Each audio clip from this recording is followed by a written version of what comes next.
Subscribe ചെയ്ത് bell button click ചെയ്യൂ. വാഹന ലോകത്തെ വാർത്തകളും വിശേഷങ്ങളും നിങ്ങൾക്ക് നോട്ടിഫിക്കേഷനായി ലഭിക്കും. 20 അടി താഴ്ചയിലേക്ക് മറിഞ്ഞ നെക്സോൺ, ടാറ്റയ്ക്ക് നന്ദി പറഞ്ഞ് ഉടമ. വാഹന വിപണിയിൽ സുരക്ഷയുടെ കാര്യത്തിൽ അത്ഭുതപ്പെടുത്തുകയാണ് ടാറ്റയുടെ നെക്സോൺ. അത് അടിക്കടി തെളിയിക്കപ്പെടുന്നുമുണ്ട്. കഴിഞ്ഞ ദിവസം ജമ്മുവിൽ അപകടത്തിൽപ്പെട്ട നെക്സോണും ടാറ്റ XUVയുടെ ദൃഢതയും വീണ്ടും ചർച്ചയിലേക്ക് വഴിതിരിച്ചു വിട്ടിരിക്കുകയാണ്. 20 അടി താഴ്ചയിലേക്ക് മറിഞ്ഞ നെക്സോണാണ് ചർച്ചയ്ക്ക് തിരികൊളുത്തിയിരിക്കുന്നത്. ജമ്മുവിൽ നിന്നും ധോഡയിലേക്കുള്ള യാത്രയിലാണ് അപകടം. ബട്ടോത്തയ്ക്ക് സമീപം നിയന്ത്രണം വിട്ട നെക്സോൺ 20 അടി താഴ്ചയിലേക്ക് മറിയുകയായിരുന്നു. യാത്രക്കാർ അപകടമേൽക്കാതെ രക്ഷപ്പെട്ടു എന്നതാണ് ശ്രദ്ധേയം.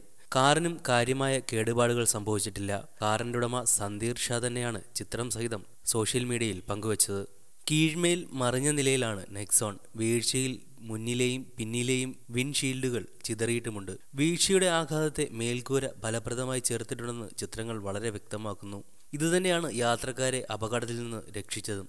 എയർ ബാഗുകൾ പുറത്തു വന്നിട്ടുണ്ട്. നെക്സോൺ അമിതവേഗത്തിലായിരുന്നു എന്ന കാര്യം വ്യക്തമല്ല. ടാറ്റയുടെ മികച്ച വാഹനങ്ങളിലൊന്നായി മാറിയിരിക്കുകയാണ് നെക്സോൺ. സുരക്ഷയുടെ കാര്യത്തിൽ കരുത്തനാണ് ടാറ്റ നെക്സോൺ. മുമ്പെങ്ങും കണ്ടിട്ടില്ലാത്ത ഫീച്ചറുകളും കരുത്തൻ എഞ്ചിനും നെക്സോണിന് മുതൽക്കൂട്ടായി.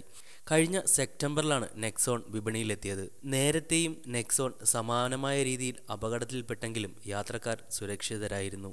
മാരുതിയോ ടാറ്റയോ കരുത്തിൽ മുന്നിൽ? നിങ്ങൾക്കും അഭിപ്രായങ്ങൾ രേഖപ്പെടുത്താം കമന്റിലൂടെ.